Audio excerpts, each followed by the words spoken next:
leva milhares de pessoas do Maranhão a se deslocarem de suas comunidades, de seus territórios, para participarem desta Romaria da Terra.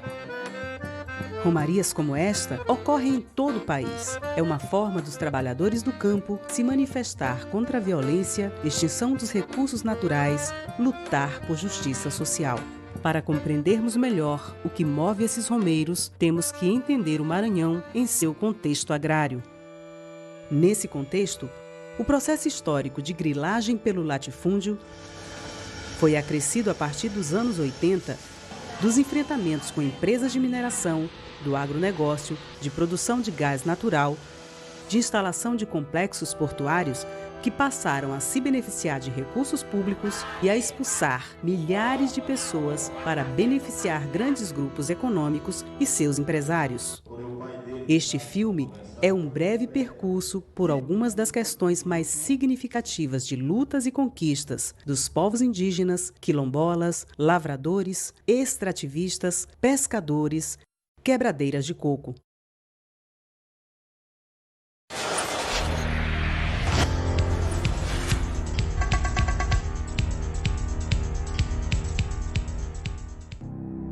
As comunidades Guarimanduba, Parnauaçu, Andirobal e Cajueiro encontram-se ameaçadas pela construção de um porto privado. Já há muito tempo a gente vem sofrendo ameaças de ser exposto das nossas comunidades, né? E do nosso território de pesca, né?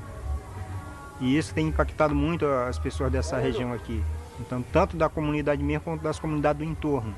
Quanto das comunidades que estão no entorno da proposta do Toamirim, das comunidades da Resex de Toamirim. Porque a comunidade de Cajueiro, embora ela não é só de pescador, nem todo mundo é pescador, mas todo mundo pesca, né? E isso, tem muitos também outras pessoas da Ilha de São Luís que vêm pescar aqui na comunidade de Cajueiro. Então, ela vai causar percas imensas para a Ilha de São Luís. Além da perca de produção, de pescado e de perca ambiental, a perca da produção de agricultura, e esse impacto também, que é muito agressivo da empresa, vir querer expulsar de uma forma muito cruel.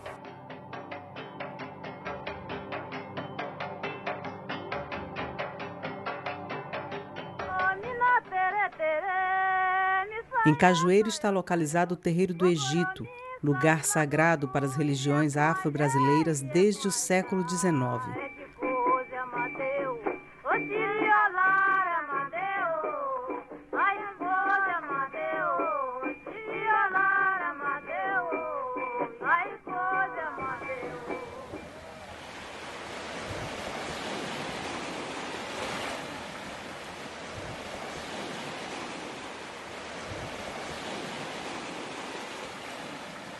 Que eu fico assim me perguntando para onde eu vou quando eu sair daqui, para onde eu vou levar a minha mãe, que tem 82 anos e optou em viver aqui. Eu não sei explicar o significado dessa perca, eu só sei o sentir, eu sinto, eu não sei.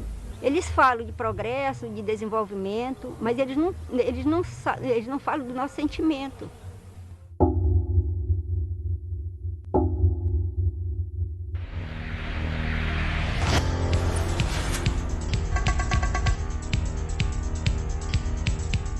Na comunidade quilombola de Charco, ocorreu um conflito de grande repercussão que resultou na morte do líder quilombola Flaviano Pinto, assassinado no dia 30 de outubro de 2010 com 8 tiros. Flaviano tinha 45 anos e era pai de 5 filhos. O conflito começou quando Flaviano liderou a formação de uma associação na comunidade para lutar pelo território, iniciando por não concordar com o aforamento da terra, uma espécie de aluguel que os camponeses são obrigados a pagar ao pretenso proprietário para a implantação de roçados. Só tirava essa roça se pagasse R$500 no dia que fosse roçar. Se não tivesse esses R$500, mas aí a pessoa ia arrancar a mandioquinha todinha da roça, fazia 12 alqueires de farinha e levava para ele. Mas se não tivesse a farinha, ele levava a rede das pessoas da comunidade, ele levava a panela melhorzinha que a pessoa tivesse, um cavalo de botar carga, tudo ele levava para pagar este dinheiro desta roça. Saqueava a comunidade, massacrando cada vez mais as pessoas trabalhando e ele levando para botar os filhos para se formar.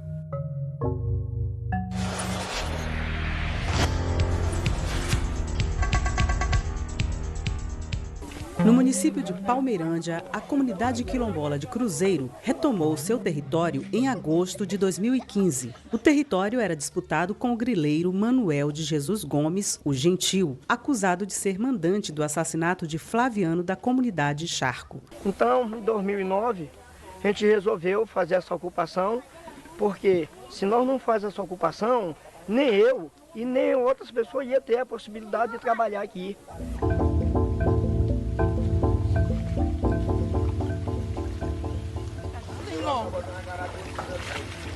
Mata, bicho, pela vaca aí. Essa aqui só tem...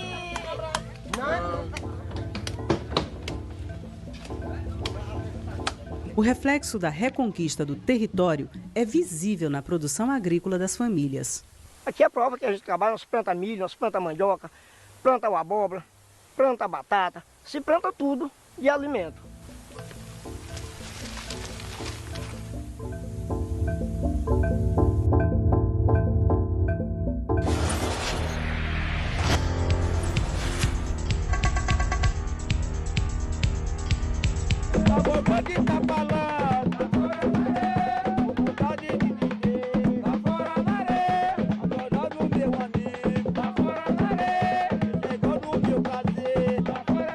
Em Mirinzal, as comunidades Maiabi e Rio do Curral decidiram fazer um acampamento como forma de luta para a retomada do seu território.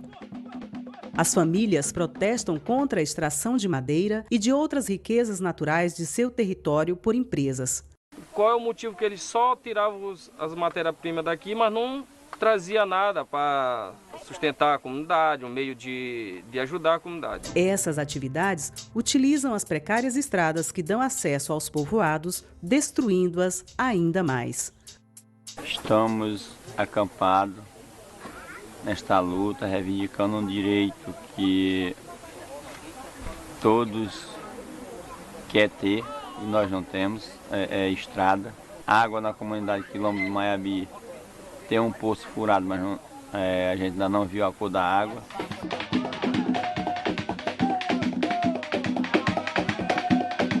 O tambor de crioula é uma forte expressão da identidade quilombola.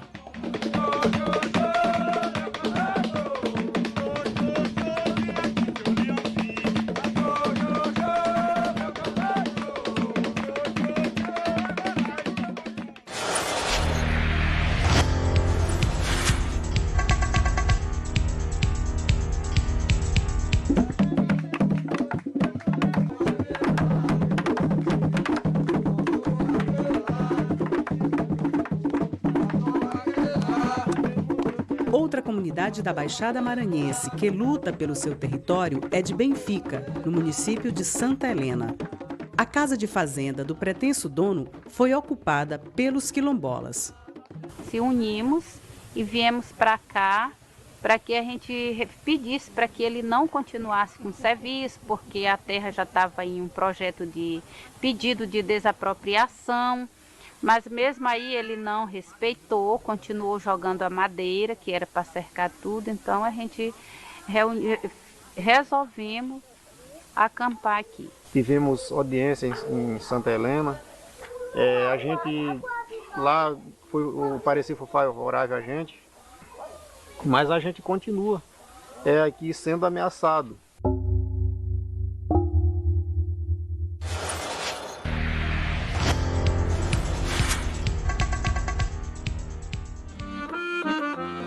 Em 1957, Pirapemas viveu um forte conflito envolvendo, de um lado, fazendeiros e polícia, e de outro, famílias de trabalhadores rurais. A ação da polícia resultou na morte de 7 pessoas, entre camponeses e camponesas. Ainda hoje, os mais antigos moradores de Pirapemas se referem a esse tempo como o tempo da guerra. Hoje, quase 60 anos depois, Pirapemas ainda vive os mesmos problemas dos anos 1950. Há décadas, as famílias moradoras do local vêm sofrendo várias formas de violência por parte da família Pontes, que se diz proprietária do território. Eu não tenho sossego aqui nem dia nem noite. Ameaçado de morte já fui muitas e muitas vezes. Junto com minha família, já veio pistoleiro na minha casa para me matar.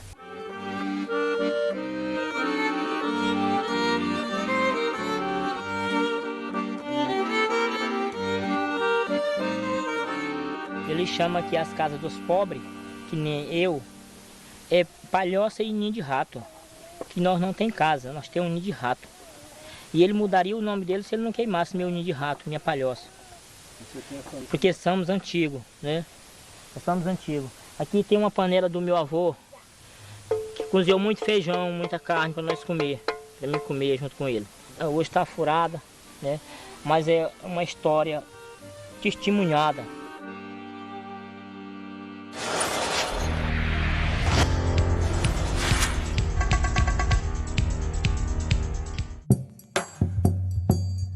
Em Presidente Juscelino, uma empresa mineradora licenciada para extrair areia no leito do rio Munim expandiu a área de extração, avançando sobre as margens desse rio. Aí nós estamos vendo que o rio cada dia está ficando mais raso, cada dia está perdendo mais o seu volume de água e a nossa grande preocupação é isso. Além dessa destruição, a vibração do solo, causada pelas enormes carretas que passam pelas ruas do povoado transportando areia, produziram rachaduras nas casas. Quando eles começaram a extração de areia, eles começaram com umas 4, 5 caçambas por dia. Depois foi aumentando. Nós chegou um ponto de subir 30 caçambas, uma atrás da outra aqui. Tinha dia delas começarem a subir 4 horas da manhã.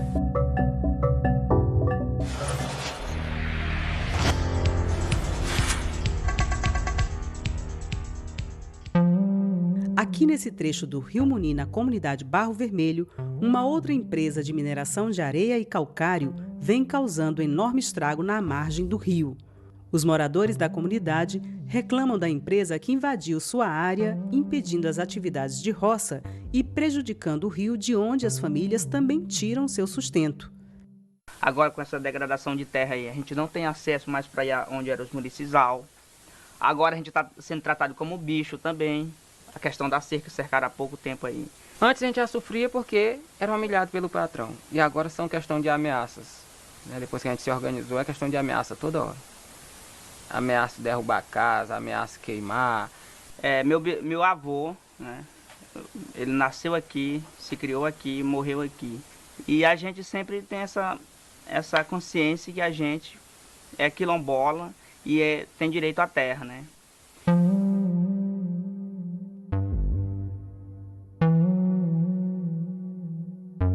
A natureza está sofrendo com a situação.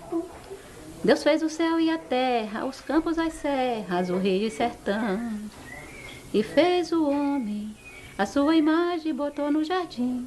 O tempo passou, ele promoveu guerra, comprou motosserra, em tudo deu fim. E hoje a Amazônia legal, toda devastada pra plantar capim. Ao ver suas margens em chama, chorando está o nosso rio Munim. Por que em chama? Porque ele está nu. É fogo em volta dele o tempo todo.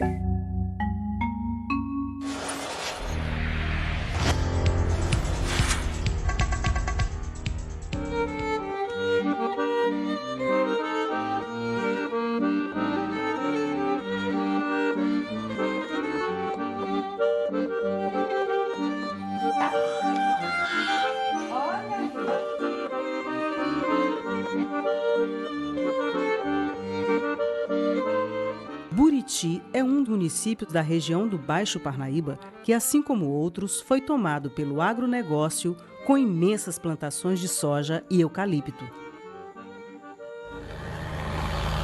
A pulverização de agrotóxico por meio de avião atinge as roças da região, inutilizando completamente o principal meio de sustento das famílias camponesas.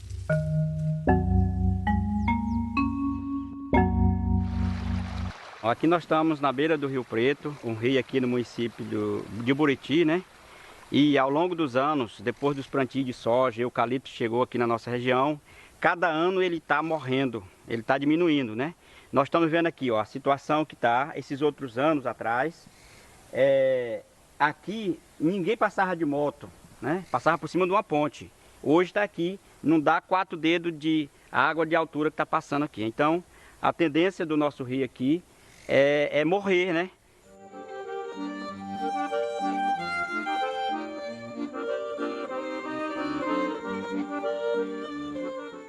aqui nós estamos em cima do nascente do Rio Estrela, né?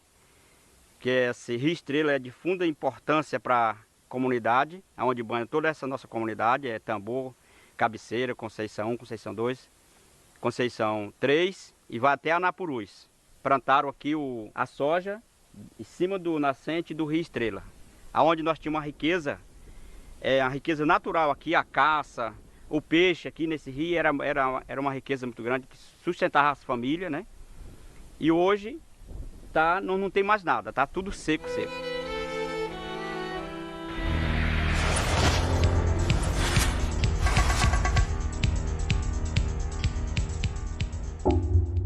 A região do Baixo Parnaíba, afetada pelo agronegócio desde a década de 1980, recentemente passou a sofrer impactos socioambientais decorrentes da implantação do complexo de produção de energia eólica. As famílias do povoado Lagoas, em Belágua, foram surpreendidas com o desmatamento de seu território para a passagem do linhão de transmissão de energia.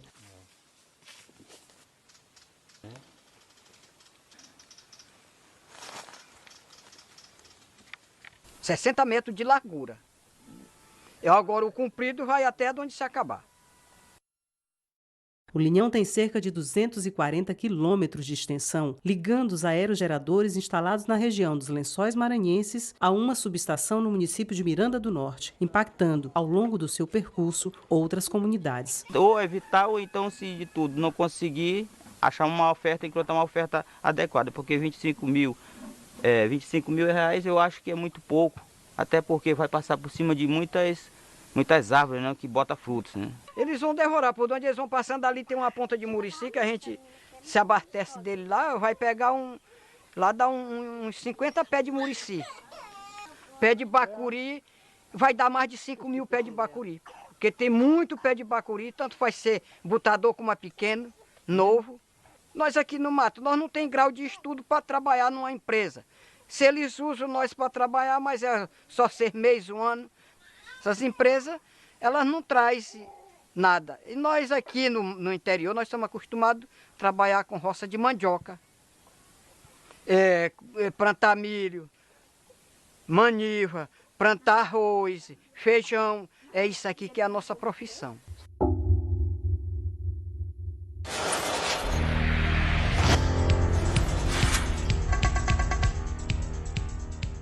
No Parque Nacional dos Lençóis Maranhenses vivem mais de 5 mil pessoas de comunidades tradicionais há mais de 200 anos.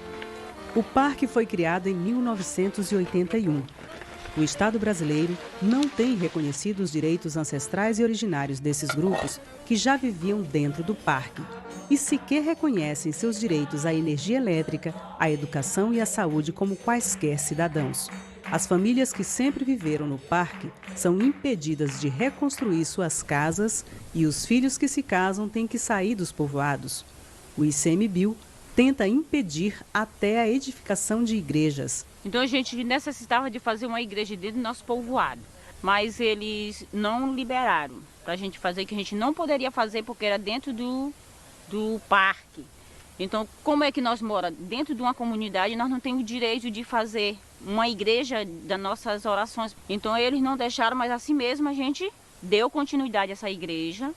A igreja, ela serve para fazer as nossas orações e também ela tem um grupo de jovens, ensina a catequese para as crianças aqui. E, além disso, nós temos várias missões que a gente realiza dentro dela, que são os festejos. Se eles derribar, tá desmoralizando o dinheiro que os aposentados deram, as pessoas que trabalham ao público também deu. E a contribuição dos jovens também, que eles também lutaram. Era uma casinha igual essa, uma igrejinha igual essa, só que era mais fraca, era de adobe de barro, coberta de palha. Aí ela caiu, a igreja caiu. Aí o pessoal da igreja daqui começaram fazer plano para construir uma igreja aqui. Quando as paredes estavam levantadas, o Ibama passou e pediu para não construir mais. Também a gente não ligou para isso não. Rapaz, vamos fazer nossa igreja e deixa de conversa. Enquanto isso, a atividade turística e de recreação, bastante predatórias em muitos sentidos, se desenvolvem no parque.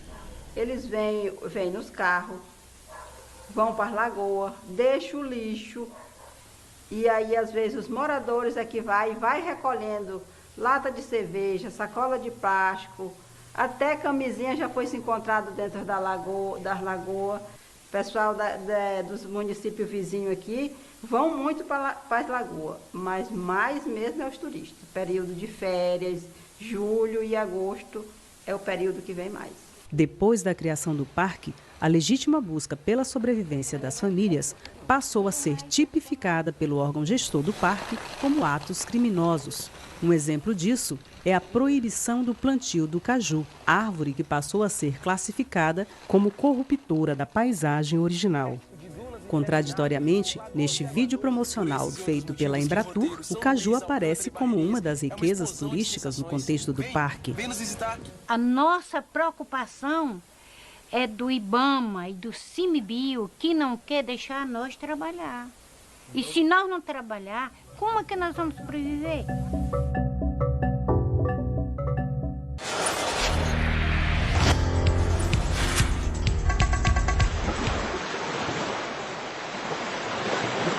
Tutóia fica situada à beira do Atlântico, onde nós temos uma imensa área pesqueira, com bastante produção de camarão, peixe e caranguejo. Só que esta área ela está sendo, de forma desorganizada, atacada com pescadores vindo de fora. São barcos vindo de diversas áreas do país, como Ceará, Belém, Santos, Aracaju. O peixe já começa a diminuir. Tem muito barco que vem de outras cidades, como a do Luiz Correia, do Ceará, vem para nossa área. Aí eles arrastam aquela rede pequena dentro do rio, aí não fica, espanta os peixes pequenos. E os grandes também, que os grandes eles levam o camarão e não fica nada para a gente pegar. E além de eles fazerem isso, eles cortam a rede dos pescadores com aquele cor do motor que tem dos barcos. Corta a rede dos pescadores e aqueles peixes pequenos que eles pegam, eles jogam fora, ali não é aproveitado nada. A gente vai pescar, não tem mais o peixe como tinha naquela época. Nos últimos anos, uma empresa de extração de calcário marinho passou a operar no litoral de Tutóia. As jazidas de calcário são locais onde os peixes encontram alimento e a extração afeta a pesca artesanal. Nós pescamos até 18 braços. De profundidade, em distância fica bastante distante. Já eles estão a 25. E a gente está batendo de frente com eles porque a gente sabe que há um impacto ambiental. Porque esse produto que eles extraem, a gente tem como produto de alimentação dos peixes.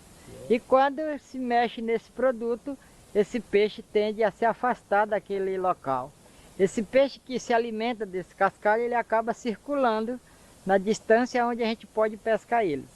Eles se afastando desta comidinha, com certeza ele vai se afastar da área onde a gente pesca. E isso a gente já sente na diminuição do pescado do nosso artesanato, que é caçoeira, groseira, puçá, tarrafas e outros.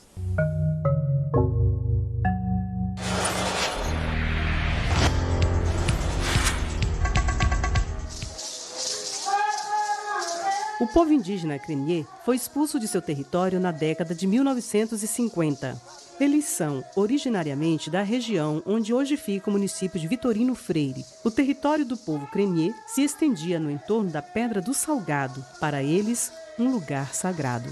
Quando assim, minha bisavó me contava que lá neste lugar, nessa pedra, era lá onde o índio, todos os índios se juntavam, que nesse tempo era muita gente, aí fazia a brincadeira deles. Mas antes de eles fazer, aí eles iam para o mato, iam pescar, aí moquinhava batata, ia juntar toda a coisa, tanto comer da roça, como do mato e peixe e tudo, para poder fazer aquela festa, não é? Até hoje, esse povo continua lutando para reconstruir um território definitivo, onde possa morar, cultivar e manter a sua cultura. Que hoje nós vivemos na periferia de Barra do Corda. Andemos já muitos e muitos bairros, casa alugada. E aí hoje a gente vive num pequeno pedacinho de terra, 1 hectare de terra. Hoje nós não vivemos, nós não temos, né, esse bem viver. Né? O bem viver de toda a história do povo, Crenê, era quando ele tinha e ele vivia no seu território próprio, né?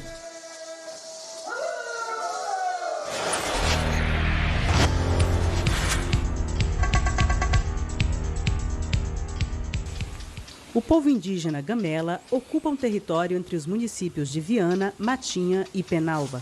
São aproximadamente 400 famílias.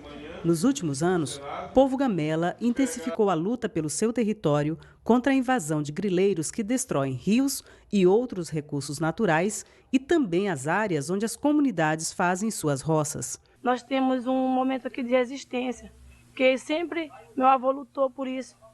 O mais velho lutar já morreram também por essa terra. Então, nós estamos aqui e nós vamos lutar até o final, porque nós queremos libertar o nosso povo desse sofrimento. Que sempre houve resistência, inclusive com esses invasores, que eles entraram na terra, mas eles entraram sabendo que aqui era indígena.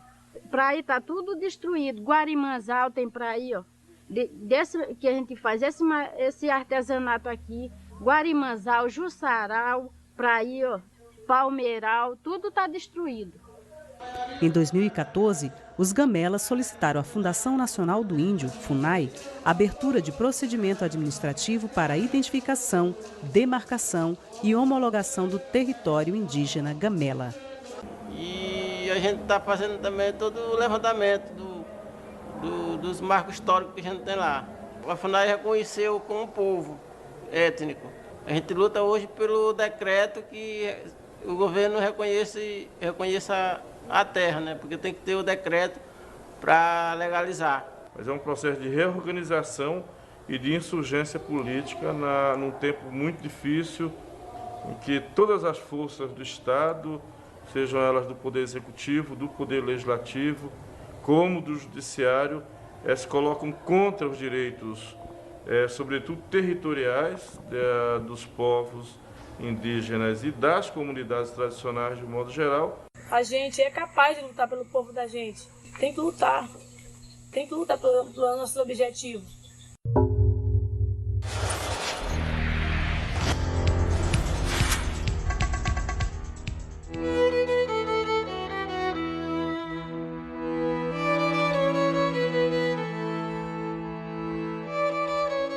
As famílias de demanda em Santo Antônio dos Lopes vêm lutando há mais de 3 anos para serem indenizadas pelos graves prejuízos causados pelo complexo termoelétrico Parnaíba. Os moradores reclamam que depois da instalação da termoelétrica, as águas do Igarapé Demanda e das cacimbas do povoado ficaram poluídas. Essa água aqui é da cacimba que nós temos ali, essa daqui, essa barrenta aqui.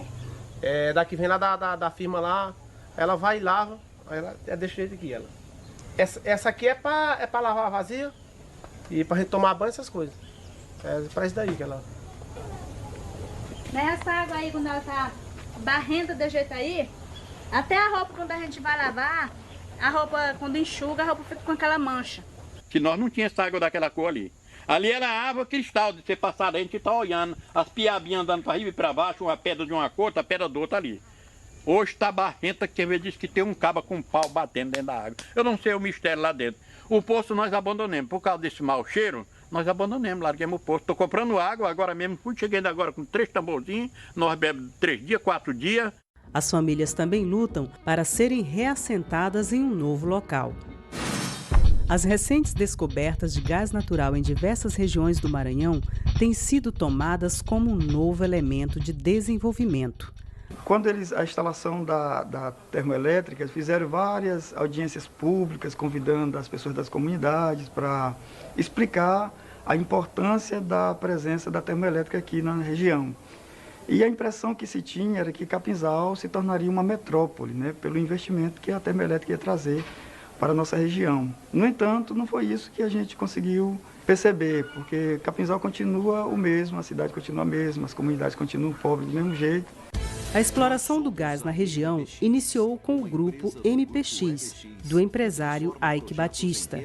Tais empresas, como o Complexo Parnaíba, ao se instalarem no Maranhão, usam de várias estratégias para se manterem, desde a cooptação de moradores das áreas impactadas, por meio de ações paliativas, a financiamento de campanhas políticas. Somente em 2016, após 4 anos de luta, as famílias foram reassentadas em uma área cortada pela BR-135, que recebeu da empresa o nome de Nova Demanda. O reassentamento, entretanto, causou profundos transtornos ao modo tradicional de vida do grupo. Dentre outros problemas, a nova distribuição das casas ocasionou a desestruturação de antigas vizinhanças e nem todas as famílias receberam lotes adequados para o cultivo.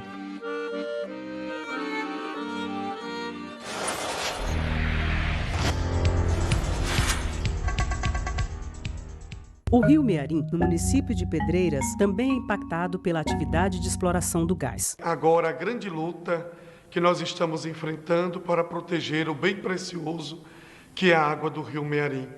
Este tão importante rio que está sendo desviado suas águas para a termoelétrica lá de Santo Antônio dos Lopes. Com a descoberta de poços de gás no município de Pedreiras, conflitos com pretensos proprietários que já tinham sido resolvidos há décadas voltaram a acontecer.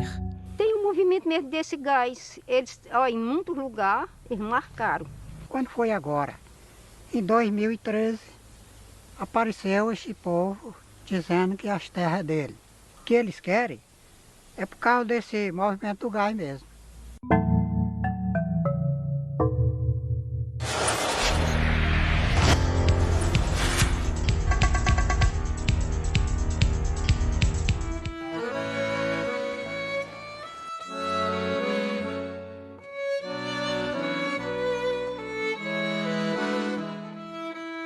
Em Codó, várias comunidades quilombolas enfrentam grileiros e empresas que avançam sobre seus territórios. É uma terra que a gente já vem trabalhando há mais de 70 anos, né, dentro dessa área. Não é uma terra invadida. Em 2013, os moradores da comunidade de Livramento foram surpreendidos com a chegada de um médico de São Luís, alegando ter comprado as terras. E começou, né, colocar banca, não queria que ninguém colocasse mais roça. Para a pessoa colocar a roça, tinha que pagar o fórum no final da colheita, né? Até mesmo a colheita não era boa e era obrigado, né, pagar de qualquer jeito. Se não desse bem para colher, se tivesse só um pouco de arroz mesmo, tinha que pagar aquele restante. A família ficava sem comer, porque o que deve ele tinha que levar. No dia 3 de fevereiro de 2013, no povoado de Santa Maria dos Moreiras, casas foram incendiadas. Uma forma de aterrorizar as famílias das comunidades quilombolas que lutam pelos seus territórios. Essa luta da retirada das famílias de Santa Maria dos Moreiras não é tão recente. Ela, desde 1990, já vem essa perseguição dessa família Pires, tentando tirar a comunidade de lá. Já houve momento em que policiais da cidade de Codó foram a mando dele lá, armados, para garantir as máquinas, fazer o desmatamento das áreas lá.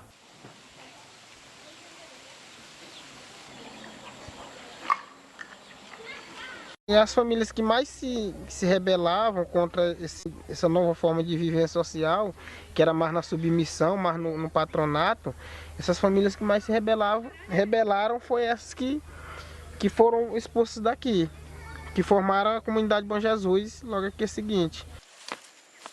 A região onde estão situadas essas comunidades é uma das mais férteis do Maranhão. A terra nas mãos dos trabalhadores produz bastante alimentos e de excelente qualidade, garantindo comida na mesa e movimentando a economia local.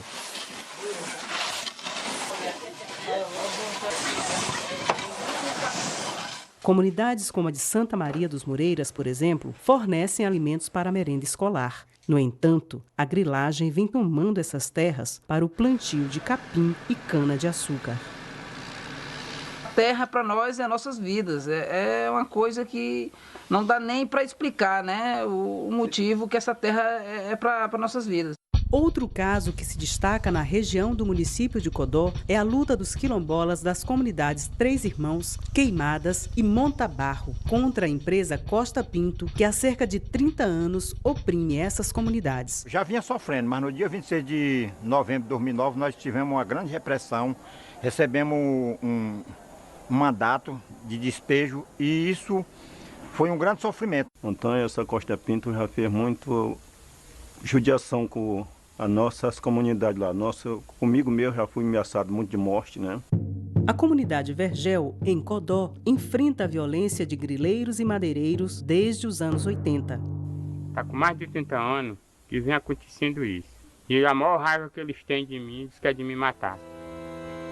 Já foi 4 primos meus. Mas morreu 4. Só vejo o pessoal na rua comentar. Na hora que nós matar ele, acaba com a confusão. No dia 24 de dezembro de 2015, véspera de Natal, Antônio Isídio é encontrado morto. A partir de 2013, com o agravamento das ameaças de morte que o Antônio Isídio vinha sofrendo, a CPT solicitou do Estado brasileiro que providenciasse a proteção dele como defensor de direitos humanos. Além disso, foram registradas várias ocorrências policiais ao longo daquele período, em que atestavam que o Antônio Isídio estava sendo ameaçado de morte. Inclusive, num dos registros, ficou muito claro que ele morreria se nada fosse feito. E, no final, o Ministério Público entendeu que não era caso de conflito, informou o Programa Defensor de Direitos Humanos que arquivou o caso. E aí ele ficou sem proteção. Aqui que foi encontrado o corpo do Antônio Isídio, dia 24 de dezembro de 2015, depois de 4 dias que ele estava desaparecido.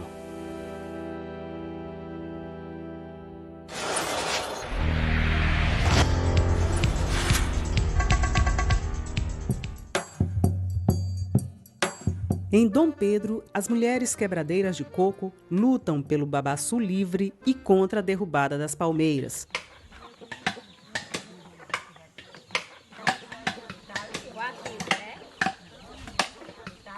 O que nós queremos é a lei do babaçu livre, mas só que tem esses que têm condição, que é rico, que tem mais propriedade, eles pegam, cortam as palmeiras, que é para as pessoas pobres não apanhar os cocos. Tem deles que dizem assim, o terreno é meu, eu faço o que eu quiser, né? Mas o coco não foi ele que plantou. Essa é a realidade das quebradeiras de coco aqui do município de Dom Pedro. A gente está vendo essa derrubada de palmeiras que está acontecendo.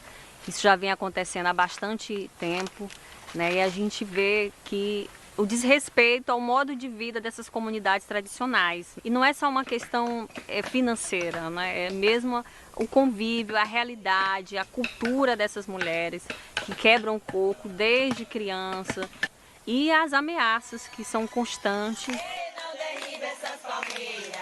As mulheres quebradeiras de coco de Dom Pedro enfrentam interesses dos poderosos pecuaristas locais e políticos, muitos deles grandes devastadores das palmeiras. Nos últimos anos, as quebradeiras intensificaram a luta pela lei do babaçu livre, pressionando os vereadores na Câmara Municipal de Dom Pedro. Entretanto, recentemente, as quebradeiras decidiram não mais esperar pela lei. Já que a lei não foi aprovada, a gente que faz o nosso próprio limite e não deixa que o nosso opressor seja, diz, aqui vai ser uma cerca, você não pode passar. A cerca para a gente já foi superada. Por mais que eles não retirem, mas a gente também não se limita ali de dizer eu não passo. A gente passa sim, querendo eles ou não.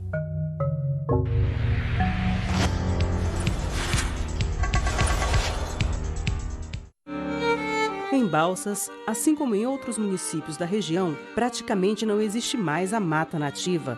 Tudo foi tomado pelo agronegócio, que se instalou na região no final da década de 1970 com a monocultura do arroz. Nos foi anunciado há alguns anos que o sul do Maranhão estaria destinado apenas para esta agricultura, assim, em grande escala, agricultura para exportação. Deveria, de fato, haver um apoio maior para também a agricultura familiar e mesmo uma reforma agrária aqui na região. Hoje nós fomos surpreendidos agora com a questão da criação do grande projeto, dessa grande fronteira agrícola que envolve os estados do Maranhão, do Piauí, do Tocantins e da Bahia. Antes chamado de Mapitoba, agora chamado de Matopiba. E agora, por volta da festa da Agrobalsas, que é um grande evento que acontece, a ministra do Meio Ambiente esteve aqui em Balsas para o lançamento do Matopiba.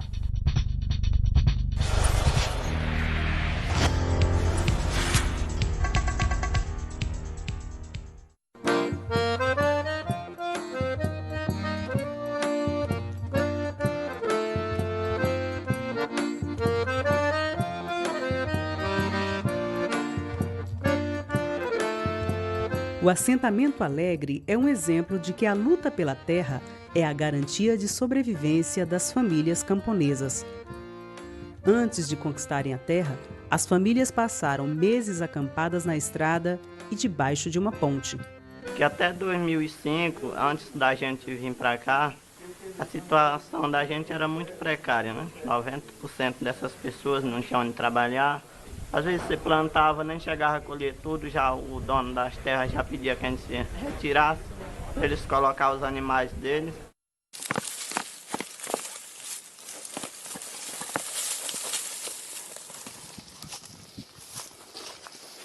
Depois que a gente mudou para cá, a nossa vida mudou totalmente. A experiência do assentamento alegre, tanto pela produção agrícola quanto pela coesão da comunidade, demonstra que o bem viver é possível. Quando surgiu a oportunidade da gente participar deste grupo, deste assentamento, a gente não pensou muitas vezes, né? A gente decidiu arregaçar as mangas e participar junto em busca de um pedaço de terra para a gente viver melhor. Porque a gente pensava no futuro melhor para a gente, no futuro melhor para nossos filhos. E o bem viver para mim é a união aqui dentro, né?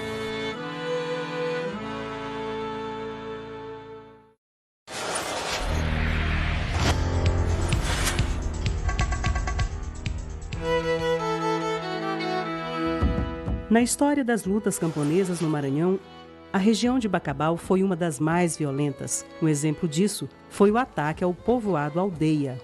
Em 1985, durante o governo Luiz Rocha, o povoado foi invadido por policiais e jagunços, uma das mais sangrentas atrocidades ocorridas no campo maranhense. Crianças e adultos foram feridos, 29 casas foram destruídas, como também utensílios domésticos, móveis, vestuários e documentos pessoais. O trabalhador rural Trazibe Teixeira da Conceição, de 72 anos, foi assassinado com vários tiros, inclusive na cabeça.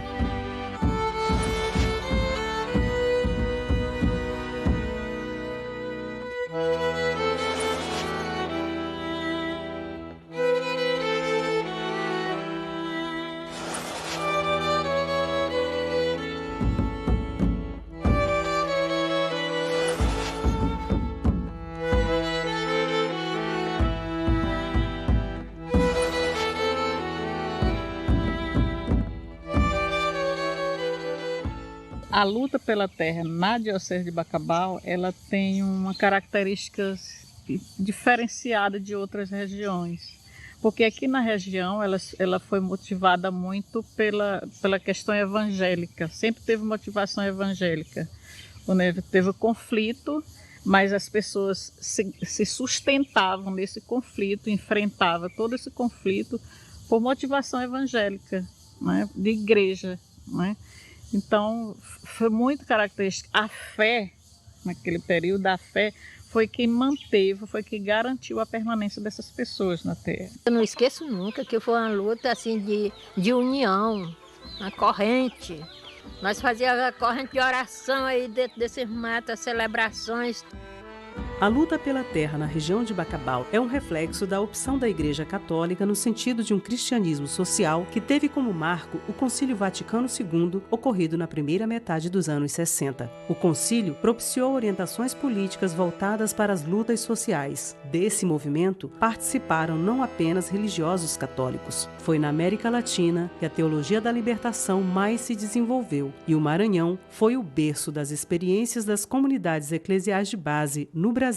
No início da década de 80, foram um conflito em São José Paulo Ramos, que culminou com a queimada da igreja naquele povoado. E na época houve uma mobilização da diocese toda, não só da diocese de Bacabal, mas do Maranhão e do Brasil, tudo. Teve repercussão até internacional. Quando a capela foi queimada, Dom Pascásio interferiu na época, até excomungou o governador do Maranhão na época, que era Luiz Rocha. A questão da luta pela terra no Maranhão se agravou a partir de 1969, ano em que o então governador José Sarney editou a Lei de Terras. A Lei Sarney de Terras, como é mais conhecida, favoreceu a transferência de grandes extensões de terras devolutas a grupos empresariais de várias regiões do país através de uma política de incentivos fiscais. Porém, as terras já estavam ocupadas por camponeses. A lei surge então como um incentivo ao violento processo de grilagem que se sucedeu nos anos 70 e 80. Na região amazônica maranhense, ocorreram inúmeros assassinatos de trabalhadores rurais.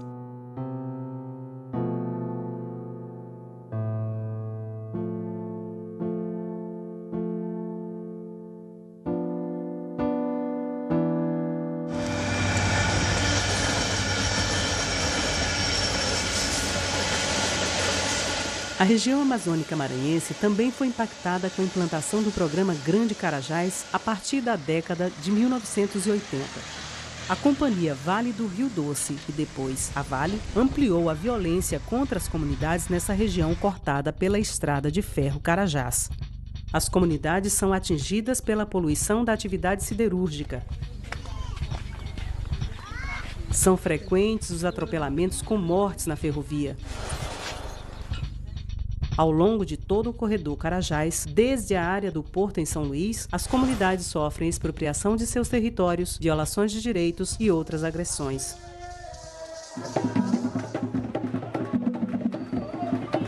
São muitas as formas de resistência das comunidades.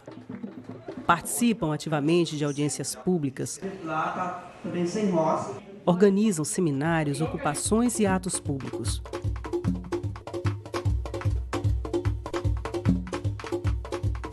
No ano de 2015, um grupo de centenas de quilombolas e indígenas ocupou a sede do INCRA em São Luís. Alguns integrantes desse grupo fizeram uma greve de fome por 9 dias, um ato extremo e corajoso para cobrar ações do governo federal no sentido de garantir os territórios onde vivem. No 5º dia, ocorreu um dos momentos mais emocionantes do protesto. Enquanto os ocupantes discutiam no auditório do INCRA com autoridades locais e de Brasília, o grupo em greve de fome entrou no auditório e recebeu a solidariedade e a aclamação dos ocupantes. Quando nós estávamos no INCRA, no 5º dia a gente saiu lá fora e viu aquele povo todo pela gente, ali foi que a força cresceu. Porque nós tínhamos não aqueles grandão, mas sim o povo, gente, aquele povo que sabia o porquê que nós estávamos lá. O motivo maior de eu ter entrado nessa greve de fome foi me lembrar que Flaviano deu a vida dele por nós da comunidade. Então, se fosse preciso eu dar a minha vida também pela minha comunidade, eu daria. Que se não fosse nada resolvido até lá, até o momento que foi resolvido durante esses 10 dias que a gente passou de fome, a gente ia permanecer ali. Se fosse preciso alguém morrer lá dentro, a gente morreria, a gente não sairia dali, se não fosse nada resolvido. E a luta continua. Após a ocupação do INCRA, o governo federal assinou 2 decretos de regularização fundiária no Maranhão, o da comunidade quilombola de Santa Rosa dos Pretos e de Charco. Para as populações tradicionais do campo maranhense, nada é conquistado sem muita luta. O conjunto de situações de lutas e conquistas mostrado neste filme é apenas um fragmento da realidade. Inúmeros conflitos se espalham pelas regiões norte, leste, oeste, centro e sul maranhense, levando as comunidades a se manterem em constante luta em busca do bem viver.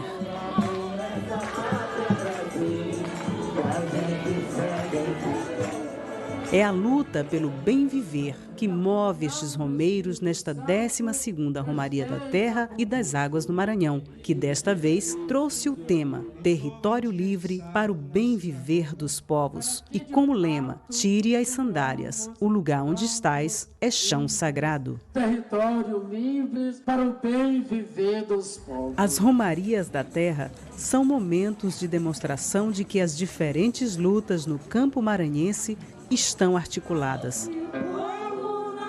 Apesar dos reveses, apesar das vidas tombadas, a coesão entre os povos que lutam em busca do bem viver já é, por si só, uma grande conquista.